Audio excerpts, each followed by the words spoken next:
joined with Norman Finkelstein, leading scholar and author of a new book. In fact, he's written a new book called Gaza, an inquiry into its martyrdom. How are you, Norman? I'm fine. It's an inquest into its martyrdom. An inquest into its martyrdom. Thank you very much for the correction. Excellent. So I wanted to really just get your opinion first and foremost on what's really happening now in terms of what's going on in the Palestinian border.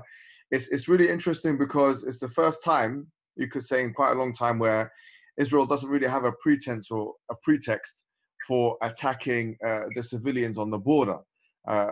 Some people say about 60 people have been killed, although there may be conservative estimates. What's your take on all of this?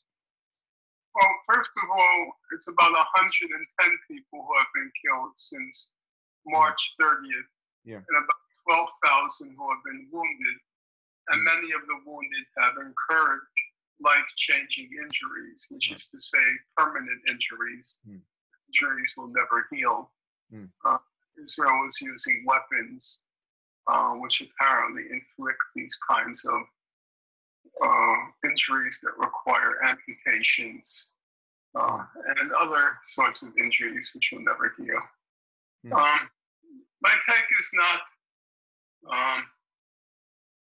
I think it's not novel at this point. First of all, I think it's important to attend to language. That's not a border. That's a prison gate. It's a concentration camp. Fence. It's a ghetto fence, but it's not a border. A border at least suggests that there are sovereign states on either side of it, but that's not the case. And on the case of for the Palestinians, they've reached a do or die moment. The accumulation over literally 70 years has now reached a point such that either they break out or they will have to slowly but surely die silently. The process began 70 years ago this month with the mass expulsion of Palestinians from what became the State of Israel. Large numbers of them ended up in Gaza, were fled or were driven into Gaza. And that expulsion was then compounded. Right now, about 70% of Gaza's population comprises refugees and future and subsequent generations of refugees. In 1967, the expulsion was then compounded by the occupation of Gaza as well as the West Bank and East Jerusalem. And in the case of Gaza, it was an unusually brutal occupation. Massive atrocities were carried out by Ariel Sharon in Gaza in the late 1960s and early 70s. Then in 2016, the expulsion and the occupation were compounded by a brutal blockade that Israel imposed on Gaza, effectively denying it everything short of downright, outright starvation. So they were put on this minimalist caloric diet by Israel. And then that was compounded by Israel's periodic massacres that it visited on Gaza since 2004 and up until the Great March of Return on March 30th.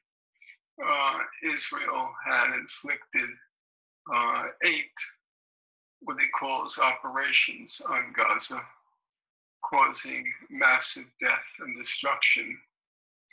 And so you have the expulsion, the occupation, the blockade, and the massacres, and each compounding the other, each exacerbating the other. And so at some point, it was not altogether surprising that the situation in Gaza would become literally unlivable. And beginning in 2012, the United Nations started putting out reports asking the question, will Gaza be livable in 2020? And by 2017, Robert Piper, a senior UN humanitarian official responsible for the West Bank and Gaza, stated that Gaza had crossed the unlivability threshold a long time ago. And so Gaza is now a literally uninhabitable place and unlivable place. What does that actually mean if we were to actually kind of concretely define that? When we say something is unlivable, what do we actually mean by that? Well, let's take the most basic, essential, rudimentary index. Water. 87% of the water in Gaza is contaminated. 97, you said? Yes, so 97%. So as Sarah Roy of Harvard University, the world's leading authority in Gaza, as she put it in the latest edition of her standard work, she said innocent people, mostly young, are slowly being poisoned by the water they drink. Now, that's not poetic language, and that's not hyperbole, and that's not embellishment. That's a literal fact. So the bottom line is you have 2 million people, half of whom, more than half of whom, are children under the age of 18. They're trapped by Israel in an unlivable space, and they're slowly being poisoned. And it was this essential picture that eventually culminated in the Palestinian decision that either we do or we're going to die. And that's the Great March of Return. What do you think the solution is now? Because I think there have been different things that have been proposed in terms of what Palestinians in Gaza can actually do. Some of it has been physical military solutions. Other things maybe that you've suggested in the past may have gone more down like a non-violent kind of protest. Now that we're seeing people try the non-violent route and still being killed en masse, do you think it's still a good option? It's very premature to say. You can't undo a blockade that's been imposed for 11 years. Right. It's a protracted struggle. The question is, in my opinion, the will of the people, the quality of the leadership, and the ability of the people of Gaza to galvanize and mobilize international public opinion to really bring pressure on Israel. Now, I don't think it's easy, and obviously the current occupant of the White House doesn't make it easier. But first of all, I don't think they have any other options. And second of all, I think the past 6 weeks have significantly isolated Israel.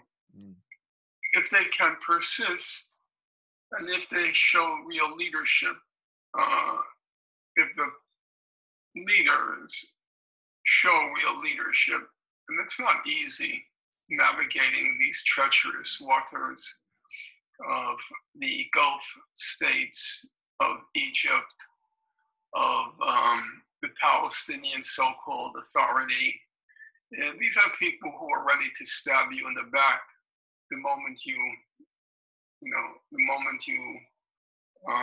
leave yourself open to being stabbed in the back. So these are very treacherous waters to navigate. And Hamas has made many errors in judgment. And the fact of the matter is their most experienced levels of leadership have been wiped out by Israel. Israel is now contemplating, and it quite likely will, wipe out the current level, the current leadership, and then inevitably inexperienced people come into power, and people who are hell-bent on vengeance, which of course they're entitled to. That's a normal human emotion.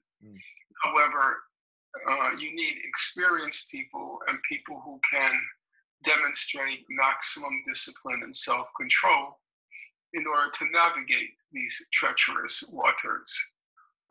So I can't predict.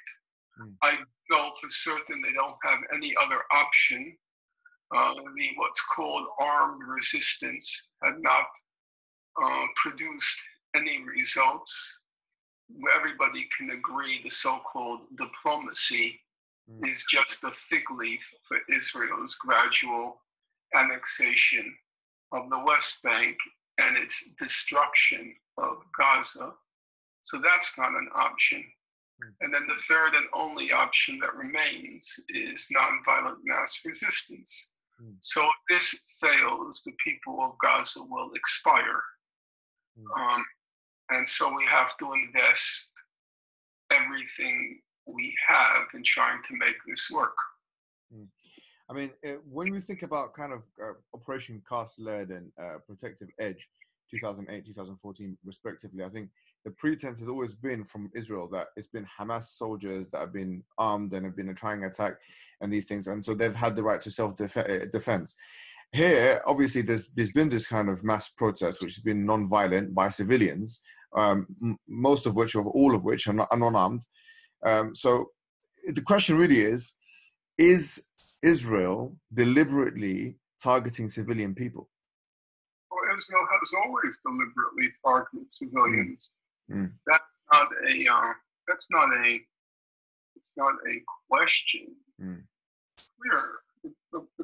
The difference is Israel was always able to use the Hamas quote-unquote rocket attacks as pretext and as a facade for targeting civilians. What makes this situation different is they don't have that pretext and facade anymore. And so even though the number of civilians killed in the past 6 weeks, 110, is roughly the number that Israel killed on a typical morning during Operation Cast Lead and Operation Protective Edge. The outcry from the international community was much louder this time, even as the number of those killed was far fewer, because Israel couldn't use the pretext of self-defense from Hamas rocket attacks. And in fact, the past 6 weeks, Israel has been desperately trying to evoke those Hamas rocket attacks. That's why it killed the Hamas person in Malaysia. Then it killed 6 Hamas militants. Then it started to kill children and journalists in plain sight, hoping it would evoke enough rage and anger such that they would resume those rocket attacks. Israel is praying for them because that then gives them the pretext and the facade to go in and to commit mass death and destruction of the magnitude it inflicted, say, during Operation Protective Edge. Yeah. So why is the West being very acquiescent to this? I mean, why is the United States, for example? I mean, what can be, is it the Israeli lobby, or are we overestimating the power of the Israeli lobby? Look, there's a complete congruence of worldviews between Mr. Trump and Mr. Netanyahu. They both hate foreigners. Mr. Trump, it's Mexicans and Muslims. Mr. Netanyahu, it's Africans and Muslims. They both like to build walls. They both like to strut across the world stage like these macho dictators.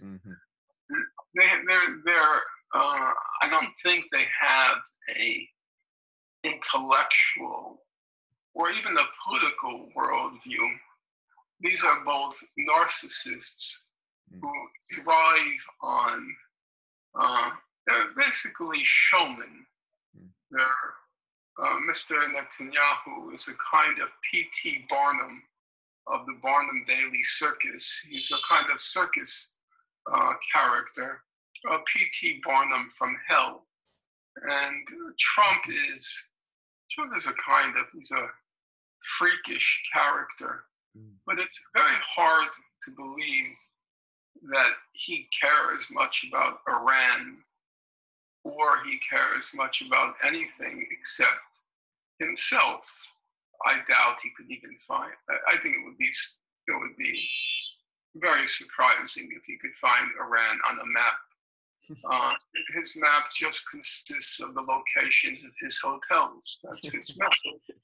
So I don't think one should read a grand geopolitical vision in all this. And the proof of my point is, if you take, for example, the agreement with Iran that was just torn up by Trump with encouragement of Mr. Netanyahu, in both cases, in the case of Trump and Netanyahu, all of their respective senior military and security advisors told them, don't do it. It's a very good deal.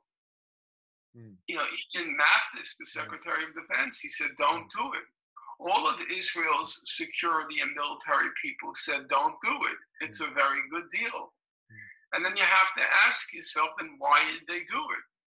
You can't convince me that Trump has greater geopolitical insight than all the members of the military and security establishment in the US who endorsed the deal, and ditto for Netanyahu. And then the answer, it's not a particularly comforting answer, especially for those who like to deal with the big picture of geopolitics and the great forces at work in human history.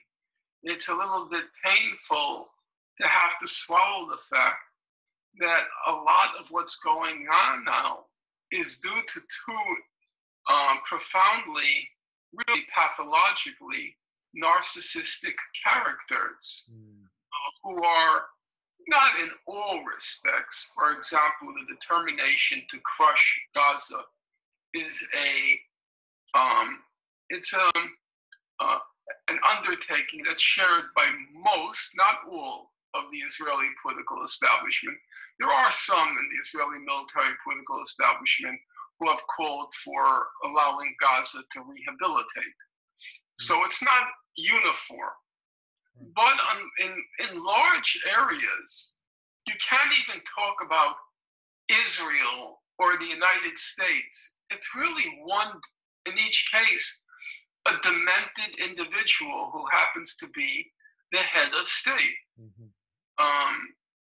So you think you could be over-exaggerating the power of the head of state there? Because obviously in the American context, you've got, you know, checks and balances, separation of powers, you've got different interests being represented. Is it just one man? Could we just reduce it to that? In some cases, the executive is a very powerful office, and now you have a very idiosyncratic, eccentric, positively weird person who's occupying the highest seat of power, and there's just no getting around the fact that that single individual wields a lot of power. Now, in the case of Iran, it's true, his two recent appointees, Pompeo and Bolton, both talked about shredding the agreement. But that wasn't the opinion of his previous appointees. So even if it's three who share this opinion, it's still not really representative.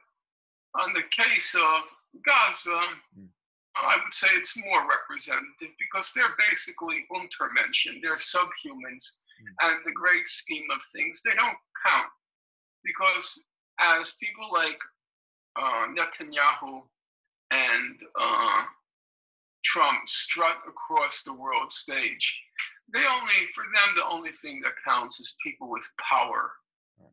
They're imitations of Modi in India, of Erdogan in Turkey, of Putin in Russia, of the fellow's name just slips my mind, in the Philippines.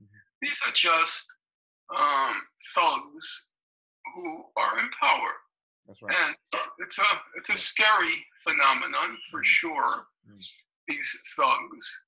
On the other hand, I'm not so convinced that at the end of the day they're going to prevail. They're having their moment in the sun right now. Yeah. But the expression, the bigger they are, the harder they fall. And what goes round comes round. We're right now at the mission accomplished stage of George Bush's attack on Iraq. We're at mission accomplished stage. As we already know, there are many stages that come after mission accomplished. And I'm not convinced that these people are going to fall very hard. Right. Just for the sake of making the argument now, going back to kind of the crimes that are being committed against the Gazans, I wanted to ask you specifically, how does, for example, in international law, for example, how are war crimes defined, and how is Israel actually committing war crimes in these cases? Well, there are two ways to approach it. One is to go through the applicable international law and then to make a judgment about whether Israel is guilty of having committed war crimes, crimes against humanity, and so forth. The other way to approach it is to just clear away all the legal jargon and to to render a judgment based on one's common sense. Right. The common sense asks you, does Israel have the right to poison 1 million children? If you don't think it has that right, then it has no right to use any force. This kind of debate about whether Israel is using disproportionate force, as if it's allowed to use proportionate force, that Israel is using excessive force, as if it's allowed to use moderate force. The question of whether Israel is applying what's called the international humanitarian law, the laws of war, when it should be applying the international human rights law. It seems to me all of these questions are academic to the point of being obscene. How could anyone, let's take a simple example.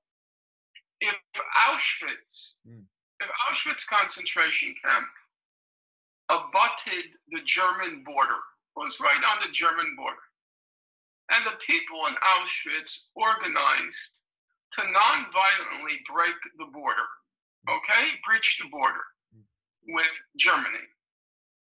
Would anyone back there have even posed the question what degree of force Germany or the Nazis are allowed to deploy to prevent them from breaching a concentration camp in which they're slowly being poisoned?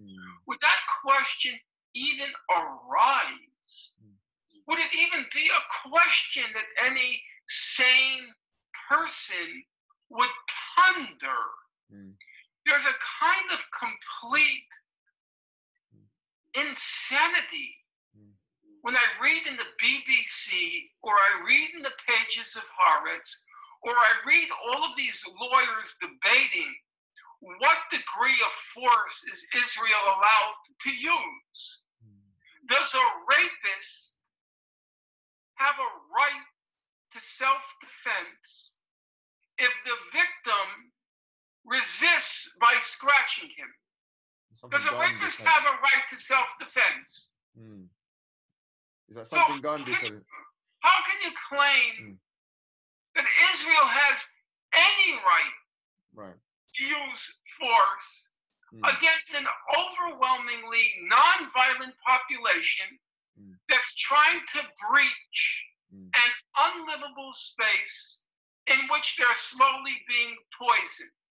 I personally find obscene the kinds of debates I see going on about what is the relevant body of law and what is the standard of force Israel has to abide by. It has no right to use any force any more than people trying to break out of Auschwitz have to apply a certain level of force before they're accepted by the international community. Everyone's saying now, the people of Gaza have to be more nonviolent. Really? That's the problem? They have to be more nonviolent? Would anyone have dared to say that to the inmates of Auschwitz? If you're going to break out, you really have to lower the threshold of violence. It's so completely insane, the kind of debate that unfolds now in the papers, the media of this so-called Western civilization. It's very painful to behold. Oh, yeah. Well, I mean, you made the comparison between kind of Auschwitz and what's going on now in Palestine. It's a concentration camp in which in Auschwitz the death was at a more accelerated pace. In the case of Gaza, it's at a slower pace. Is that a significant difference? Is that a significant moral difference? You want me to say the pace was faster at Auschwitz because they sent 10,000 people into gas chambers a week? Yes, it was faster. You want to tell me the magnitude, the numerical magnitude was greater? Yes, I will agree to that. Is that really so consoling? Does that console your heart to know that the 1 million children in Gaza are being poisoned at a slower rate? No. Yeah, it's unspeakable what's going on now, and we shouldn't play these verbal games. Right. No, I mean, do you reckon that there could even be a parallel between kind of what you would see as a Zionist ideology and Nazism? I don't care about Zionist ideology. Let's not drag in extraneous factors or extraneous issues. Israel is a crazy state. It's a completely lunatic state. In fact, most of the founding Zionists, if they came back and they saw that Netanyahu was the head of their state, I'm sure a lot of them would have wondered whether it was worth it. So I don't think it's a question of Zionism. And I wish people would just drop that. I wrote my doctoral dissertation on Zionism.